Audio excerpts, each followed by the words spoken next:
ককাৰ দ্বাৰা নিৰ্মিত মূৰ্তি তেওঁ নিজে সাজি উলিয়াইছে সম্পূৰ্ণ মাটিৰ পকা মাটি সাধাৰণতে বেজৰ কাম কৰোঁ মই লখিমপুৰত। আচ্ছা আচ্ছা বেজৰ কামে একেবাৰে বহুত দূৰ দূৰ যায় আচ্ছা আচ্ছা তেখেতে যুগটো হ'ল কলি যুগ। কলি যুগটোত মুঠতে সকলো দেৱ দেৱতাৰ মুঠতে মানুহৰ লগত অত্যাচাৰ কৰে। এতিয়া আৰু যদিহে ৰাইজ আৰু আমাৰ গাইজ যদিহে আপোনালোকে আমাৰ এই বেজ ককাক যদি লগ পাব খোজে আপোনালোকৰ বিভিন্ন ধৰণৰ সমস্যাৰ সমাধানৰ বাবে তেনেহ'লে মোৰ এই চেনেলটো আপোনালোকে ছাবস্ক্ৰাইব কৰক আৰু ভিডিঅ'টো সম্পূৰ্ণকৈ চাওক। মই দেখুৱাই আছোঁ আপোনাক। আৰু এয়া কয় আমাৰ হানচৰা চাৰিআলি ডুমডুমাৰ পৰা মানে আৰম্ভ কৰিলে তিনিচুকীয়া অভিমুখে ৰাস্তাটোতেই আপোনাৰ পোৱা যায় হানচৰা চাৰিআলি। আৰু আমি এই হানচৰা চাৰিআলিৰ এই ভিতৰেদি আমি সোমাই যাওঁ। এইখানে বজাৰ সমাৰ কিছু ঠাণ্ডা নিচিনা কাৰণ কলিৰ প্ৰভাৱ আছে।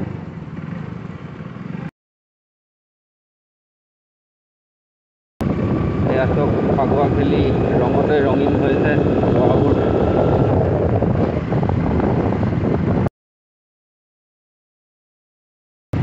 এয়া হৈছে আমাৰ ৰাইদাং টি ষ্টেটৰ এয়া ফেক্টৰী। प्यारा सा नज़ारा होता है चाय बागानों का ना।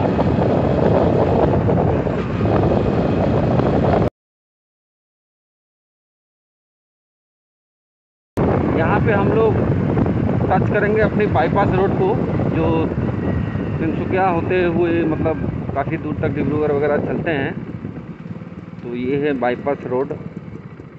तो इस बाईपास रोड को हम लोग जस्ट यहाँ क्रॉस करेंगे। আমরা যাতে पीछे अवस्थित हो जाते गोल्फ फील्ड पर एक गोल्फ फील्ड है यहाँ का जो समडंग खाप के अंदर में समडंग गोल्फ फील्ड है।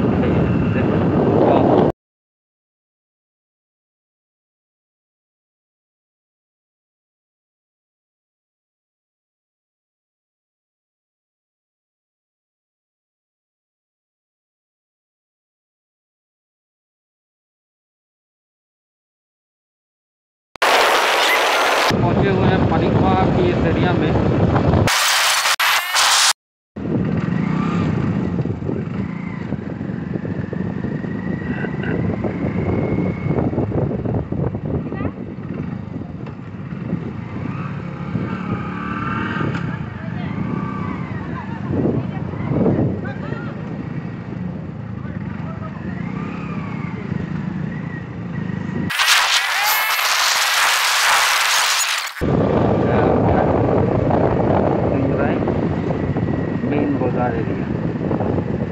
टिंगराई टुकड़ा प्राय मैंने और ये टिंगराई इधर से निकलने से हम लोगों को टच कर जाएगा डिगबोई और माकुम वाला जो सीधा सीधी जो रोड है ना वहाँ पे।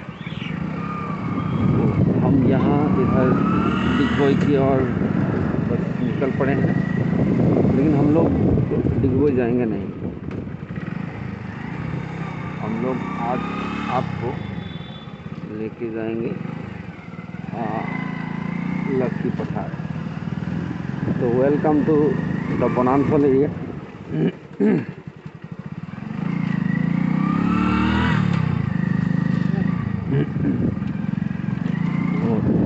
ये एरिया से हम लोग गुजर के चलेंगे। विस्तृत हावी अंचल डर लगता है लेकिन मुझे इस एरिया पे थोड़ा सा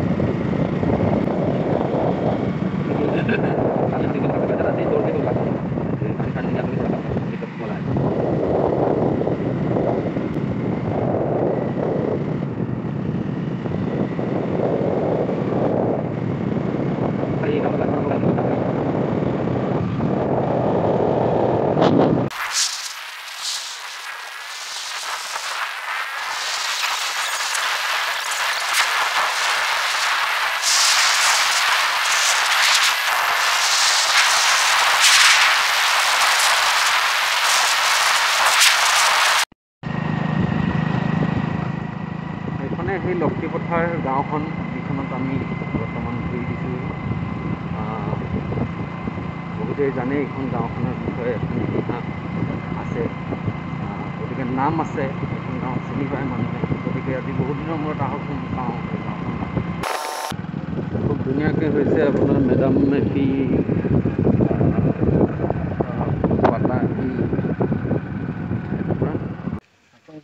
এয়া ককাৰ দ্বাৰা নিৰ্মিত। আপোনাৰ বয়স চাই ককাই কম দেই, গতিকে এই মূৰ্তি তেওঁ নিজে সাজি উলিয়াইছে। সম্পূৰ্ণ মাটিৰ, এয়া পকা মাটি, হয়।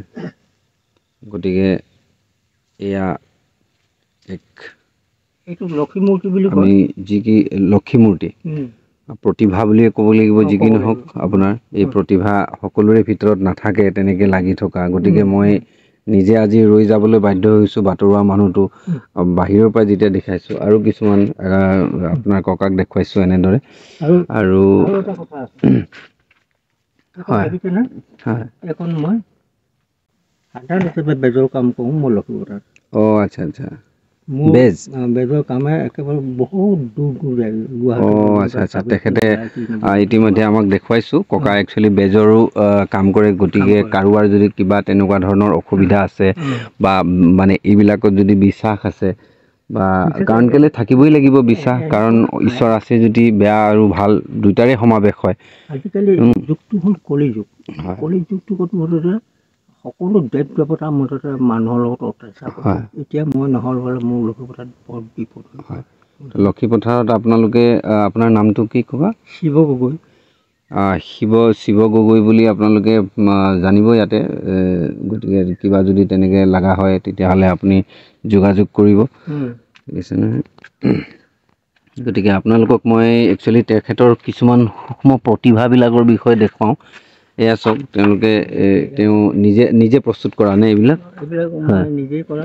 হয়, এয়া চাওক, এয়া নিজে প্ৰস্তুত কৰা কিছু আপোনাৰ প্ৰতিমূৰ্তি। এইটো কিহৰ প্ৰতিমূৰ্তি? আচ্ছা, এইটো ভগৱানৰ আচ্ছা আচ্ছা। তাৰপিছত এই এনেদৰে চাওক, এইবিলাক সিংহ, আপোনাৰ বাঘ খুব ধুনীয়াকৈ নিজে, ইয়াৰ ফাৰ্মাৰবিলাক নিজে কৰে নেকি? কৰিছে চব নিজে কৰোঁ। এয়া চাওক ফাৰ্মাৰ, আনিবলগীয়া হয়। এয়া চাওক এনেদৰে সিংহ।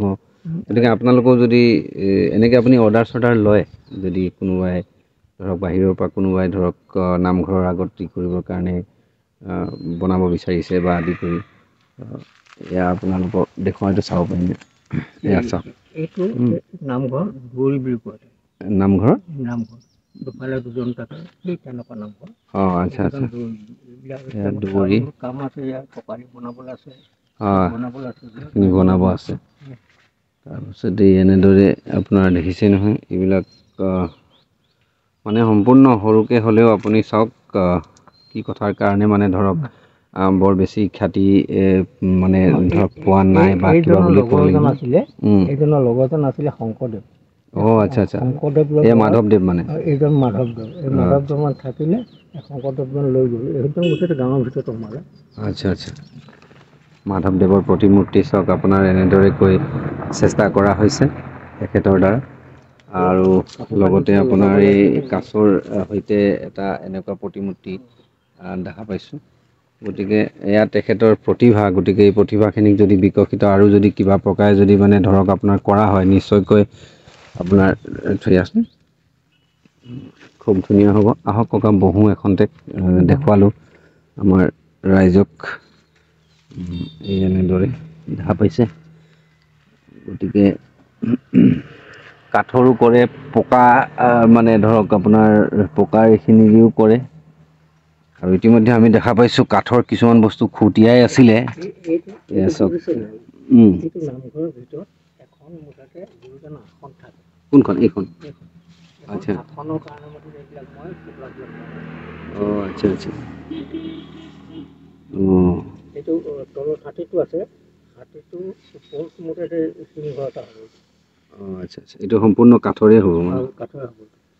আচ্ছা, এটা কাম কৰিছোঁ, এতিয়া তেওঁবিলাকতে আহে মোৰ ওচৰত ফুৰিবলৈ ফুৰিবলৈ আহি পিনি দেখুওৱা কথা তাৰপিছত মই সেই টাইমতে মই ওচৰতে মই এইবিলাক গোটেইবিলাক বন্ধু বান্ধৱ নিচিনা চিনি পাই বেংগলী মানুহ আছিলে তিনিজন আৰু আহিলোঁ সেইটো কিন্তু বাধ্য কৰোৱালে একচুৱেলি তেখেতৰ এই ৰাস্তাটোৰ পৰা গুচি যোৱাৰ সময়তে প্ৰতিভাৰ যি বতাহ সেয়া পালোঁ গতিকে আহিলোঁ গতিকে এচক সৰু সৰু অস্ত্ৰ তেখেতে ইয়াৰ লগতে জীৱন জোৰাকে আপোনাৰ খেলা কৰি আছে ব্যৱহাৰ কৰি আছে গতিকে জীৱনটোৱে ধৰক এই বিভিন্ন ধৰণৰ আপোনাৰ ওচৰে পাঁজৰে যিখিনি আপোনাৰ বস্তু আপোনালোকক দেখুৱালোঁ আৰু আপোনালোকে পাৰে মানে তেখেতৰ নাম হৈছে শিৱ গগৈ স্থান হৈছে লক্ষীপথাৰ এই টুকুৰা কি বুলি কয়